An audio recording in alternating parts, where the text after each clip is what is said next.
Hello, everyone. Welcome to Me Reading Stuff, the podcast where I read to you. My name is Robyn O'Neill. I'm a visual artist. I make pencil drawings for a living. But today is a special one. This episode, guys, marks 11 years of me reading to you. 11 years. I can hardly believe it, honestly. Some of you have been here since the beginning. Some of you might be brand new today. So whether you've been listening for a decade or this is your first time, I genuinely, deeply thank you. Thank you for just sitting with me in all of my glory, whether it be exhausted glory, hopeful glory, lost glory, unfiltered glory, angry glory, grieving glory.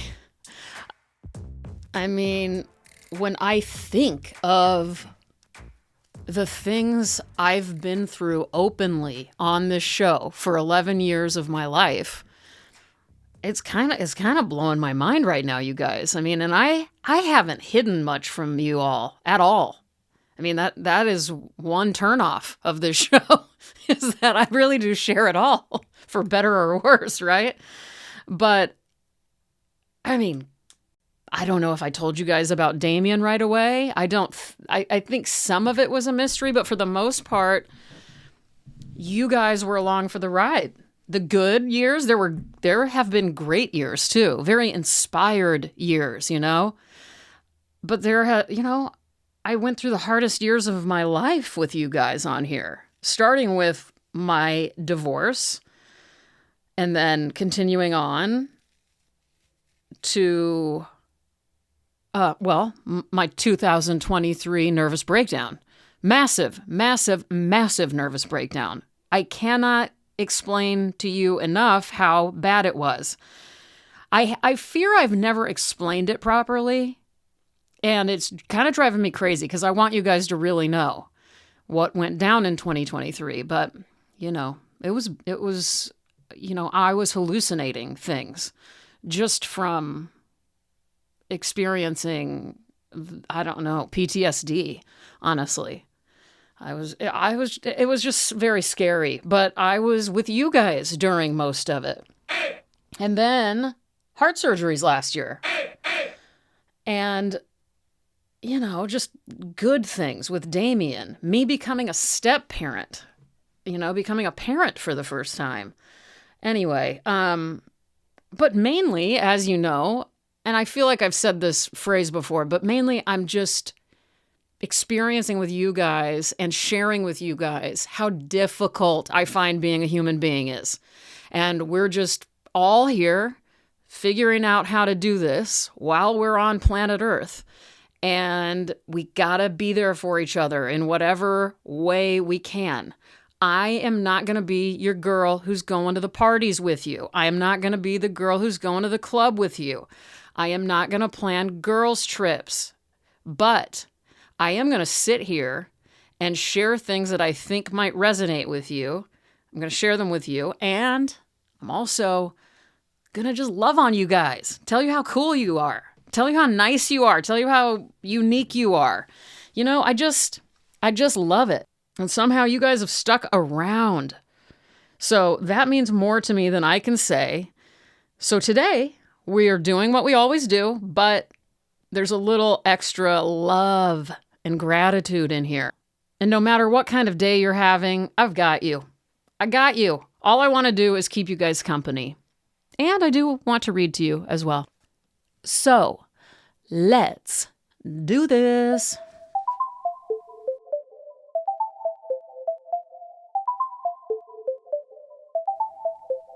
Oh, you know what I have to do first? I have to do a quick apology corner.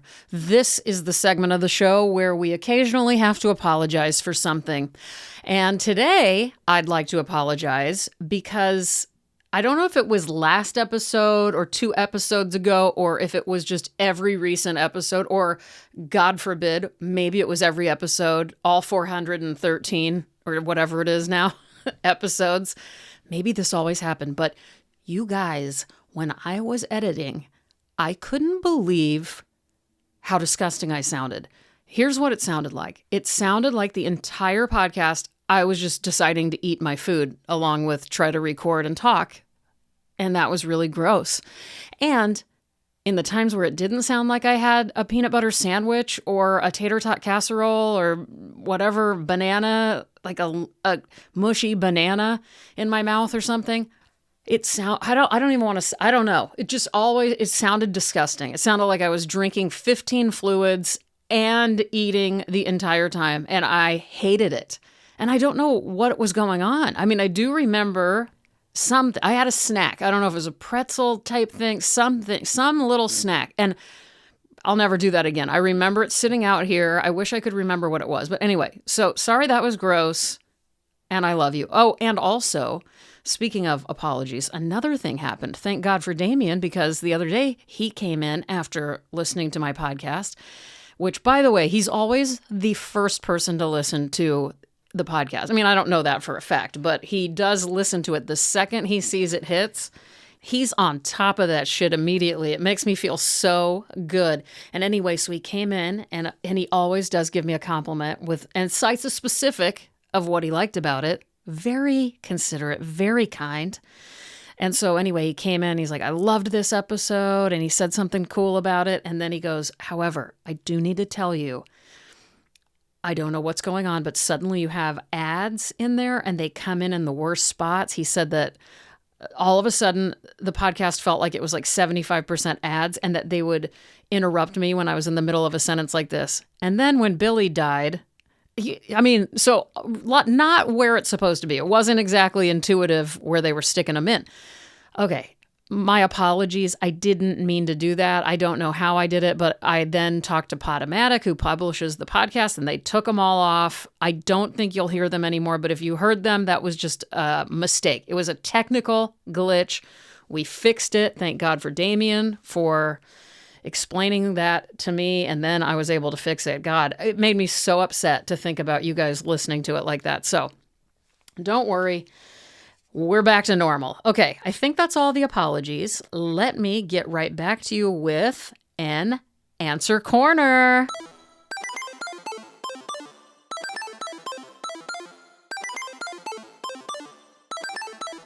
Okay, you may be confused. You're probably thinking, wait, I thought it was called Question Corner.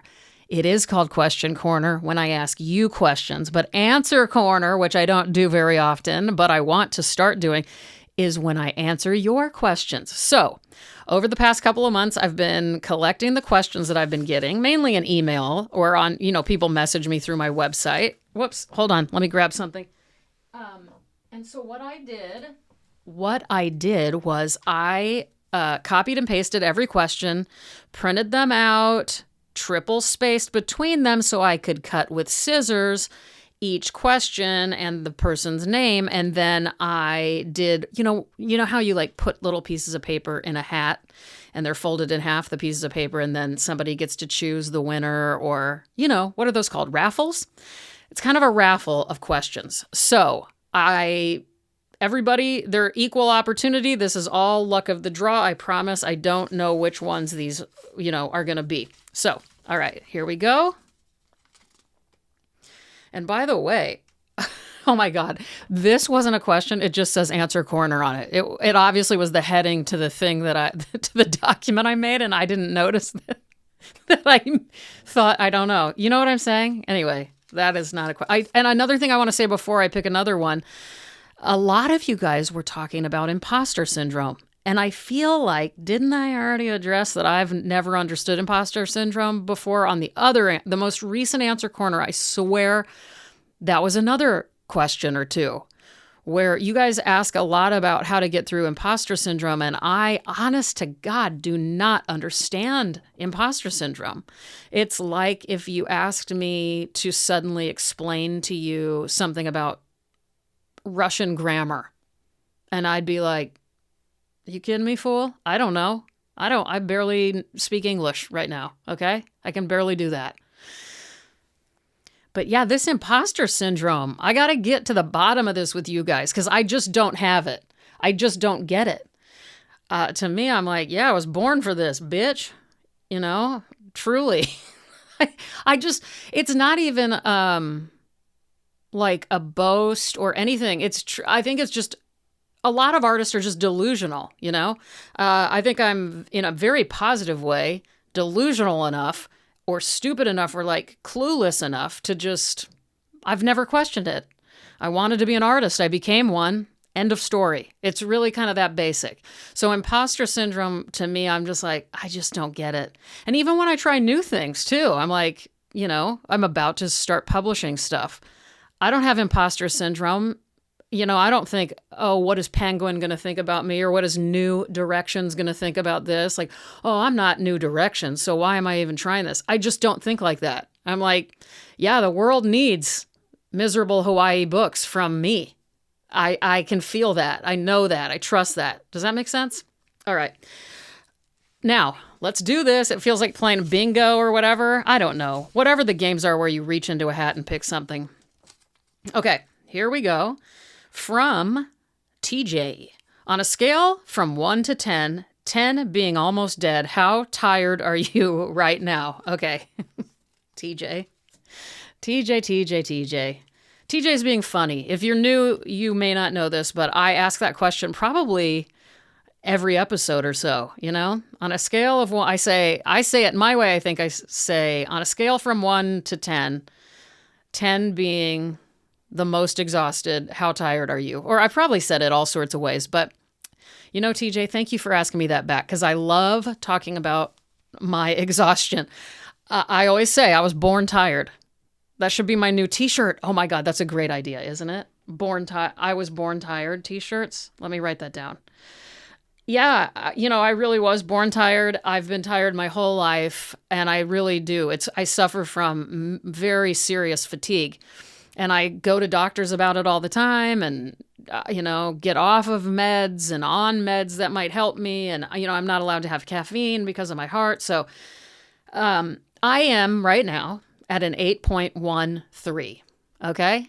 8.13. In fact, right before I recorded today, I told Damien, I want to it's important to me to record an anniversary episode this year. I'm even more proud of coming back with a vengeance like I have, you know, ever since my surgery and stuff. I have to do this, but I feel like I'm gonna collapse. I am so tired. And he was like, oh, I'm so sorry. He and I we both have a lot of, just body exhaustion, you know? What do you call it? I'm just tired. So anyway, right now, 8.13 out of 10. And I liked that you said 10 being almost dead. That's a good, I don't know if I've said that one before, but that's a good one, TJ. Thank you for asking. And I'll ask all of you, how tired are you? How exhausted are you on a scale of 1 to 10 right now? I asked it on Substack, and the results came in, and pretty much everybody was admitted. Most people said they're more tired than they should be. I chose the worst option, which was I am exhausted 100% of the time. I know I don't sound exhausted. That's the funny thing. You'd have to live with me, and Lord, let's not wish that upon anybody. But you'd have to live with me to know just how tired I am. And also, you know, if it weren't for Damien helping me sometimes or the alarm actually working, I really could sleep 24 hours a day. That's so depressing. Next question. Okay.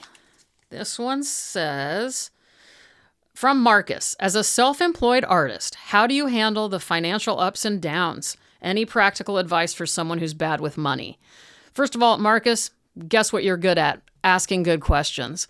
Second of all, Marcus, here's what else you're good at. You know your faults. You know your character deficits. I don't know if that's a character deficit to be bad with money. It's, first of all, very common with us artists. And I love this question, and I think you're smart for asking it. I don't know your age. I don't know what your deal is, but I'm going to tell you.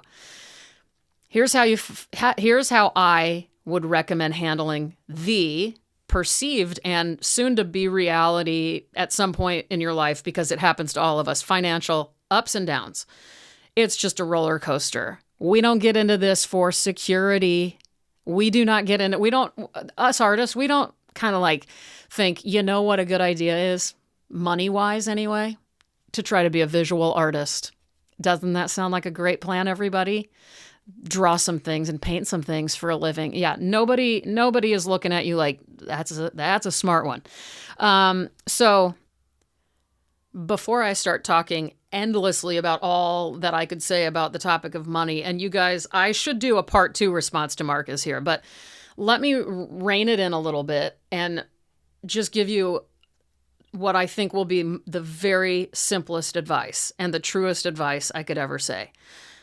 Either keep your day job or get a good day job. Figure out a way to make money without relying on making money through your art. And that is said from the mouth of somebody who did it the other way. I would say the smartest artists are those who have another job. I think the real smart ones are the ones that have jobs that have nothing to do with art. That's my own personal opinion. Not everybody agrees, and those are rarer, but I think it's really cool if you're a lawyer and you're making art. And I think it's really cool if you are an accountant and you make art just on the weekends. I think that's the way to do it. I really, really do. I didn't do it that way. This is my career. This is how I've made money since I was 23 years old without another job this whole time. 23. I'm now 49. So I did it that way, that way that we all think we dream of doing it. But I'm telling you, I don't think it's wise. And I think it's going to make you sick. And I think it's going to be too stressful. Whereas you do it the other way, you can kind of chill out. Just get a normal job. Just get something normal to get by. And enjoy the hell out of the time you do spend making art. If you're really smart and you can figure this out, get a job where you make a lot of money not doing a lot. Now, I know that is easier said than done. But anyway, so that's one thing, but very simple. Start an IRA account, or I don't know, any sort of retirement account. If you are working for yourself, you need to have a retirement account. And if you do work for another company, I would say if you can get some sort of retirement plan, that's a great idea, because as we get older, we get more tired, we get more sick. It's just not as easy as you get older to be an artist. You know, it takes energy to be an artist. It also takes mental energy. And if you get sick as you get older, you know what I mean? It's just not as easy to get into that headspace. You need as much, to back you up in your later years as you can as an artist. And I'm telling you this because I've seen way too many artists as they turn elderly suffer greatly. And I don't think we deserve to be punished later in life for, working on something as kind of rare as art and putting the time in. But I also think we can kind of like invest in our our future by simply putting a little bit of money away a month. And you can earn a lot by even if you just put in $5 a month. So anyway, it's worth it. That's what I'd say. And also budget. Just be good at your budget. And you don't need to have the best studio ever.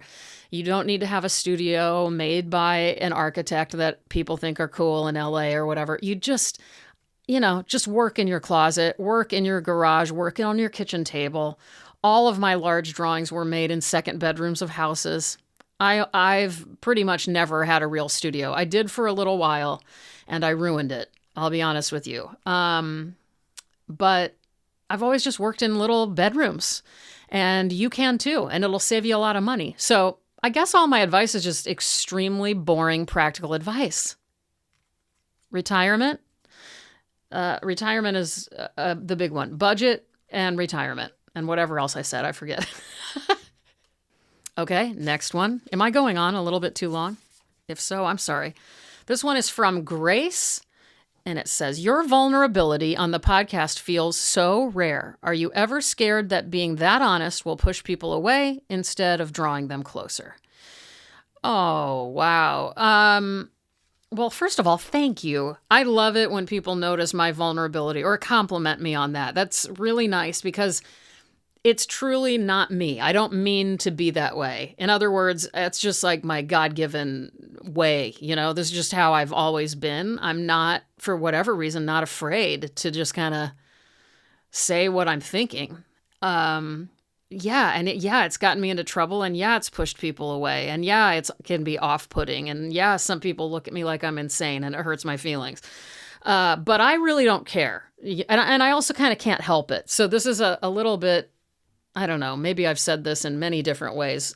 Even today, I've kind of mentioned it, like I just kind of am this way, so I almost can't take credit for it. I think it's just my nature. I think it's just my spirit, and but even though I don't get scared ahead of time to where I edit myself, I get very hurt when my kind of most tender qualities are what turns people off of me or my work or my personality or my podcast even, And so I get very hurt by it, but it doesn't stop me from doing it. So I accept the pain. I accept whatever may come. I really do. I don't live with that kind of fear. It's back to the imposter syndrome thing. I just am like, listen, I truly believe, and I got lucky because I had a grandma who kept telling me this, that I was important, not because I'm special, but because God put us all here for a very specialized gift. And we all know what that is unless we've been, well, I don't know that we all know what that is. I don't think she ever said that. But basically, she told me it would be a sin to not use the talents that God gave me. And she was telling me that from such a young age that I didn't even question that. I mean, I very early started questioning my Catholic faith, but, and at the same time, really relished in it in a lot of ways, kind of like even now. But no, my grandma, I just remember her instilling this upon all of her grandchildren, that every single person is gifted in very particular ways that God supports and God gave to you. And that if you don't, she didn't really explain it any further. She just said it's one of the biggest sins to ignore those gifts and to not give the glory to God or something like that. I mean, I don't have the exact language, but it was said so much that I believed it. And, even though later in life I completely abandoned God and religion and all of that, and only recently have I come to want to, fairly recently, have I come to want to get back to something, some version of religion, some version. Did I say virgin? Some version of what is a more traditional Catholic adulthood. I do not want it to be, I don't really know how to explain it, but I need something back. I've been craving something, and I'm doing all sorts of things about it. And unfortunately, there's a lot of doors that I'm closing due to the conservative nature of most religions. And I've had a lot of interesting experiences that I can talk about some other time if any of you guys are interested in it in the last year, let's say spiritually or religiously. Anyway, so I just bought into what my grandma said, whether or not this is true or whether or not I believe. I got scared of sinning, basically, is the reason I have this vulnerability and this ability to not have imposter syndrome. Does that make sense? I was like, if you're not truly yourself, then you're sinning. And, I would say to start believing in sin if you don't, just for that purpose alone, because I'll tell you that. Okay, now I'll tell all you guys the same thing my grandma said. Okay, listen, little one. I want you to know you're really, really special. And God makes every little kid special in their own ways, and they're all very different from everybody else's special ways. And your way, if you ignore it, and you know what it is, but if you ignore that, and if you don't celebrate your talents and your skills, then guess what? That's considered a major sin, and God gets very disappointed and very sad because God wants to see you succeed in your skills. So don't sin. I want you to follow your talents. Okay, little ones? Thank you. Okay, so that's how it went. And I don't know, it worked for me. That's where this comes from. I've never realized that until right now, but I believe this is where it comes from, at least partially. Okay, let's do another one. Okay, put that one. That was a good one. Who were you? Grace. Thank you, Grace. And yeah, but again, really quick, Grace. Also, yeah, I have been so honest that I've pushed people away. I am very honest, too. I'm very direct, too. What you guys don't know me in real life, but you can ask Damien. I should pull him in and have him explain just how direct and honest I am. And again, I don't mean to be. It's just sort of things just flow out of me. And I don't mean I say rude things. I'm just, you're not going to ask me a question and I'm going to say, I don't really know. Because I always know. And I always have an answer. Like, I don't care if you're asking me a question right now about something I've never given any thought to. I definitely have an answer for you. I have an answer and I will be very passionate about it. I've told you guys this many times. By the way, I just got into Robbie Hoffman and I heard her say almost the exact same thing. And she said it almost exactly like me. I was like, to the point where I honestly had to think, has she heard my podcast? I wish, but I knew she hadn't. There's no way in hell she would want to listen to this bullshit. But I will tell you that the way she said it, we were either like long lost sisters, identical twins mentally, or she was reading a transcript of the way I've described that. But maybe that's just a lot of people who are just kind of ballsy. Like, yeah, just ask me any question. I've got an answer for you. Ask me for my opinion on whatever, and I definitely will talk your ear off about whatever it is. But you just got to ask, and I love questions. Okay, back to Answer Corner. We got to start with the next question. We're running out of time. I hope this is a good one. Okay, hold on. I'm not looking. My eyes are closed. You can tell by the way I'm talking. Okay, here we go. This is from Kai, who is 28 years old, young artist, it says. You talk about being an all or nothing person and struggling with balance. Yes, I do. How do you catch yourself when that obsessive ambition starts to burn you out? Oh, Kai, I'm assuming this means you might be an all or nothing person. Yeah, I've told you guys this before, but I used to have a drafted book. It was an anti-self-help book called The Quest for Inner Calm and Why I Purposefully Lost. So I didn't want to be balanced. I thought balanced, stable people were boring and waste of space. I just wanted everything to be out of control and extreme.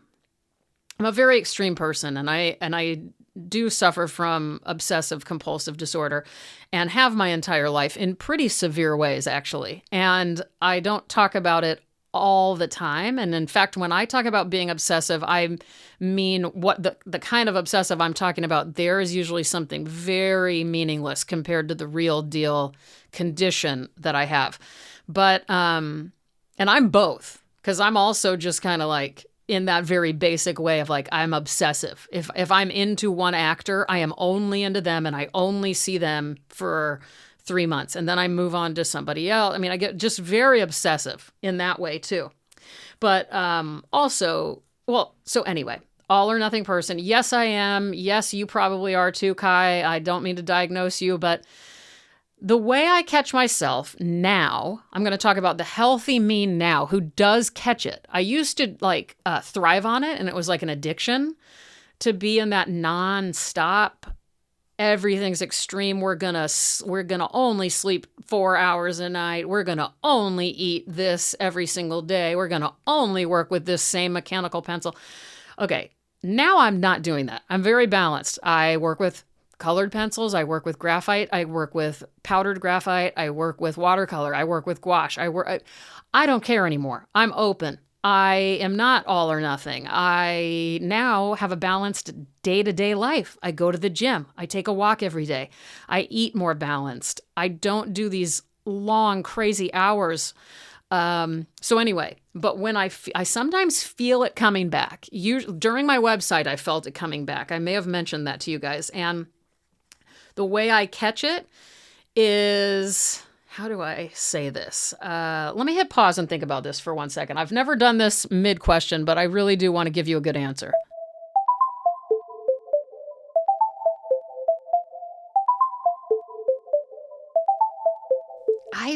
It's hard to explain. I know that I now put timers on. That's kind of the only thing that I really check myself with. So if I go into the studio, I now usually have a 45-minute timer just to get up and stretch because, my body's getting older and my neck hurts all the time and my stomach's growling right now, by the way. Can you guys hear that? I'm so hungry. I feel like I've been recording this podcast for maybe 5 hours, but it only says 30 minutes. So I don't know. It's time to read though. And I'm not answering Kai's question.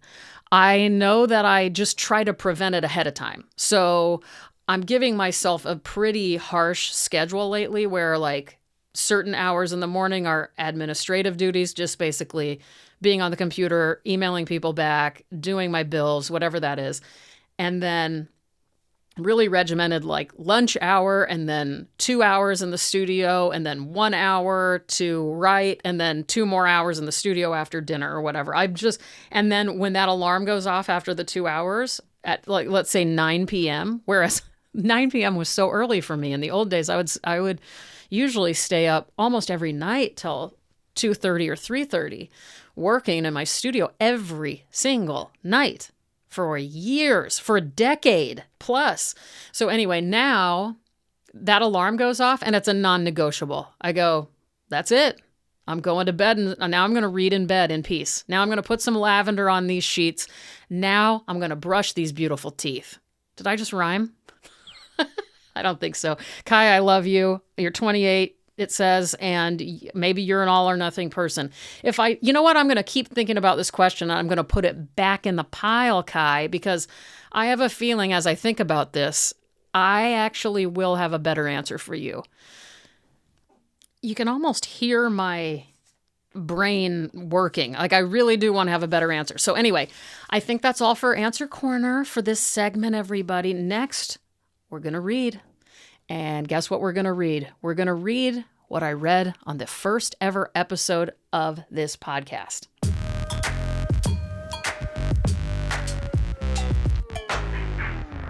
Okay, we're back. Now it's time to read, but I recently left the room where I'm recording this because I need to eat dinner because it's already 10 p.m. and I didn't know it was. And I'm so hungry. And I think I mentioned that it's just so funny because my stomach is growling so loud. I've always had a loud stomach. It's been embarrassing my whole life.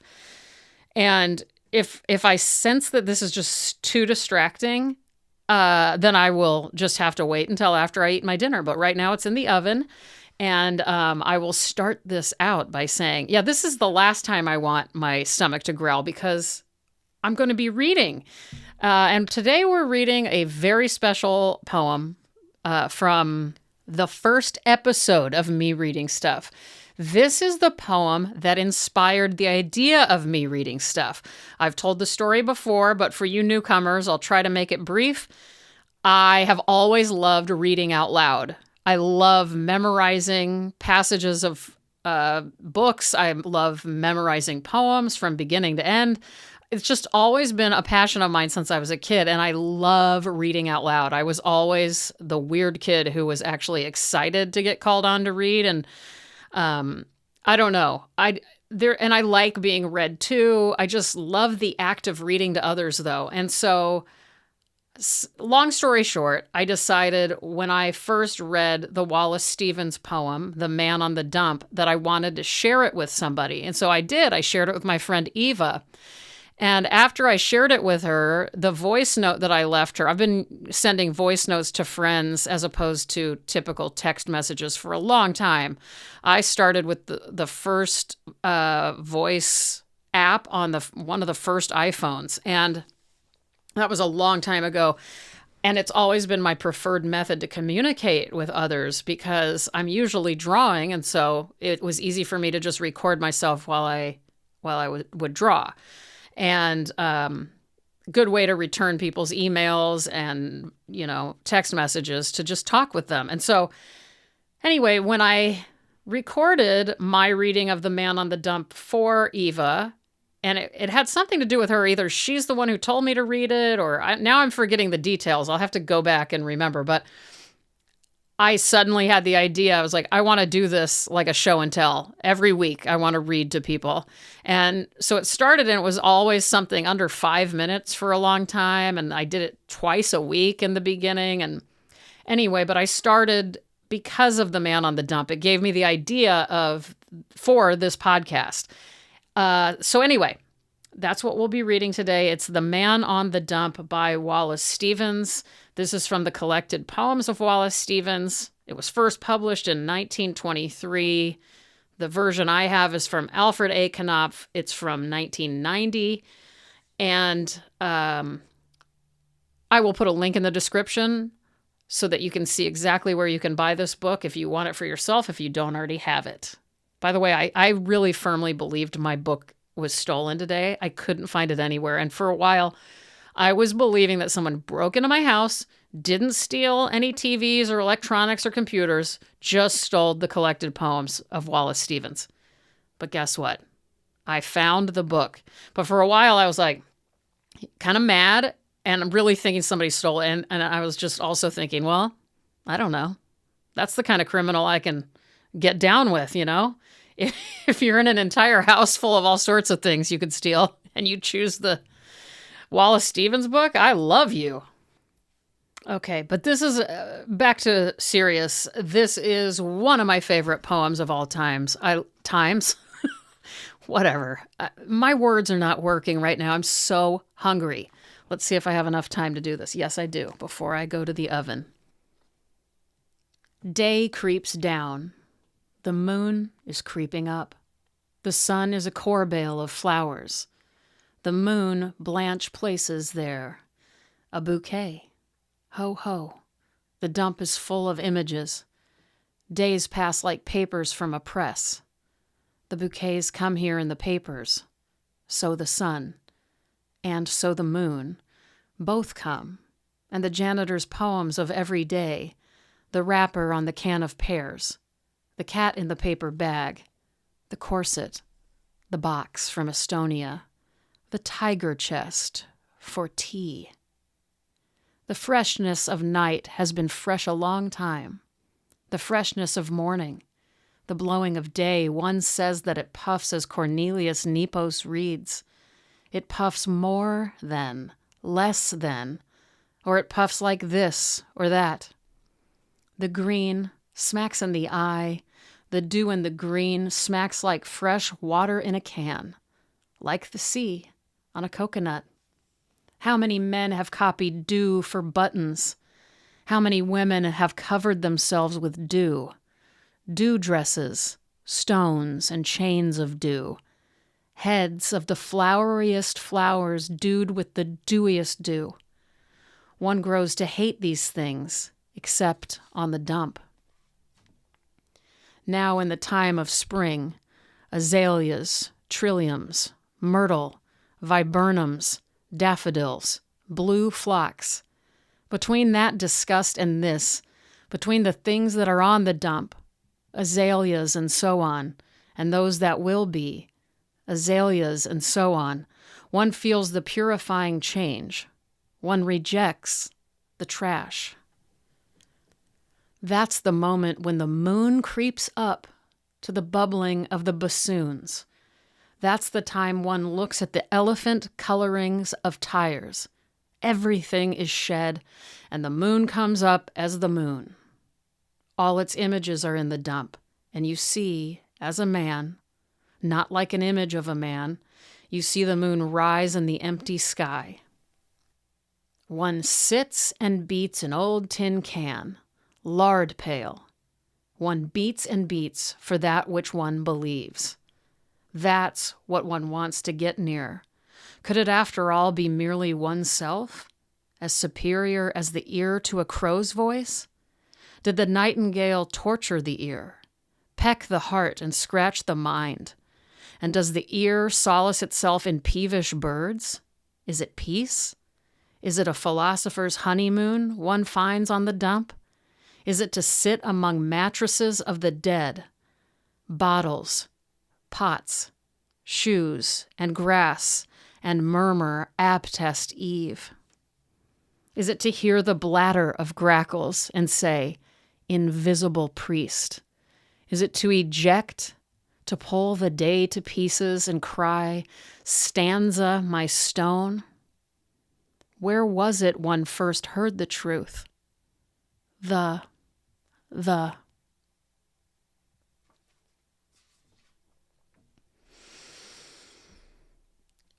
Whew. That poem never fails to get me. I'm going to need a minute. I'll be right back. I love you guys. 1 second.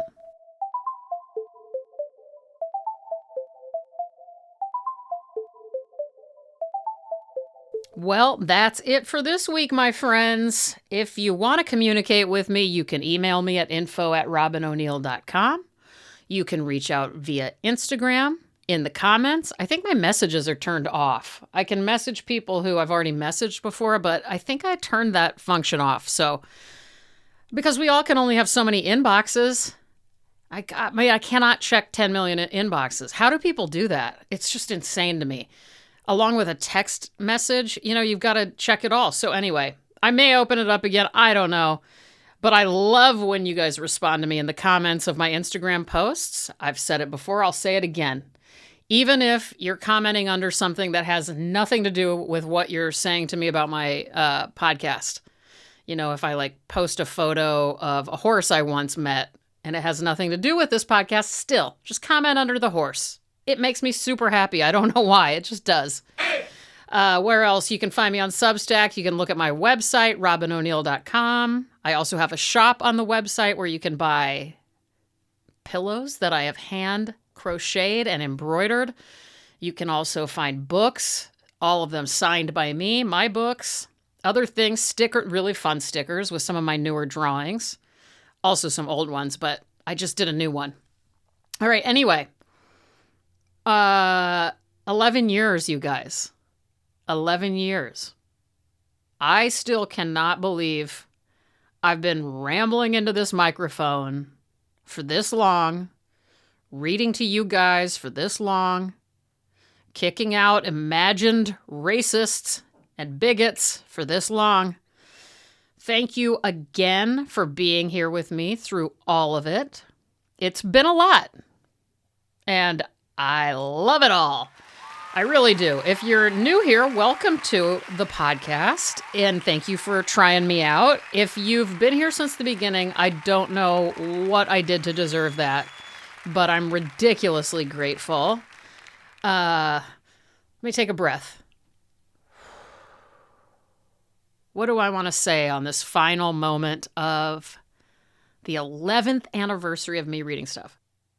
Wherever you are right now, whether you're thriving, hanging on by a thread, drawing, many of you are probably in your studios right now. So let's give a shout out to all you guys out there. Hey girl, hey. Some of you sadly are not doing so well. Some of you might be grieving. I am too, by the way. Hopefully, many of you, though, are finding the humor in it all. Maybe you're eating some cereal. Maybe you're eating some saltines. Hopefully, you're eating cheese. Eating some caper berries like me and my dad and Billy, my mom. Drinking water, my favorite thing. Brushing your teeth, a good thing I recommend highly to all of you.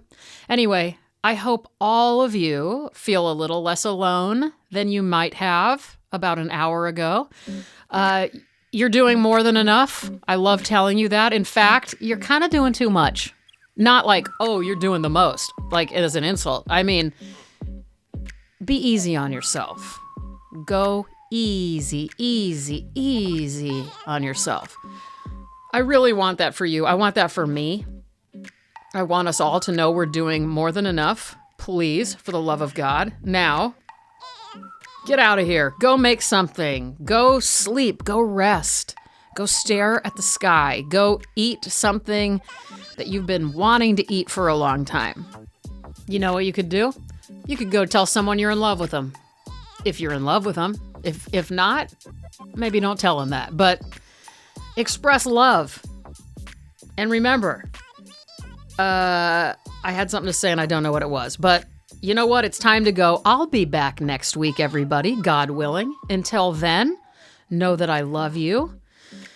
Also, I do want to mention that this podcast is sadly dedicated to the memory of John Riak from Dallas, Texas today.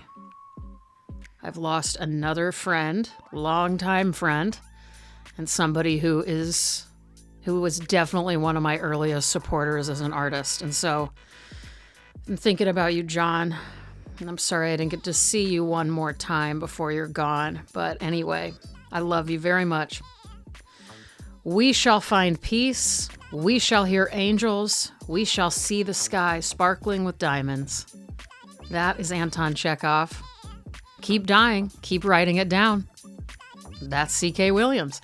And I am Robyn O'Neill, signing off from Me Reading Stuff. And its 11th anniversary. Thank you all for your support. Take care of each other. I love you. Bye-bye.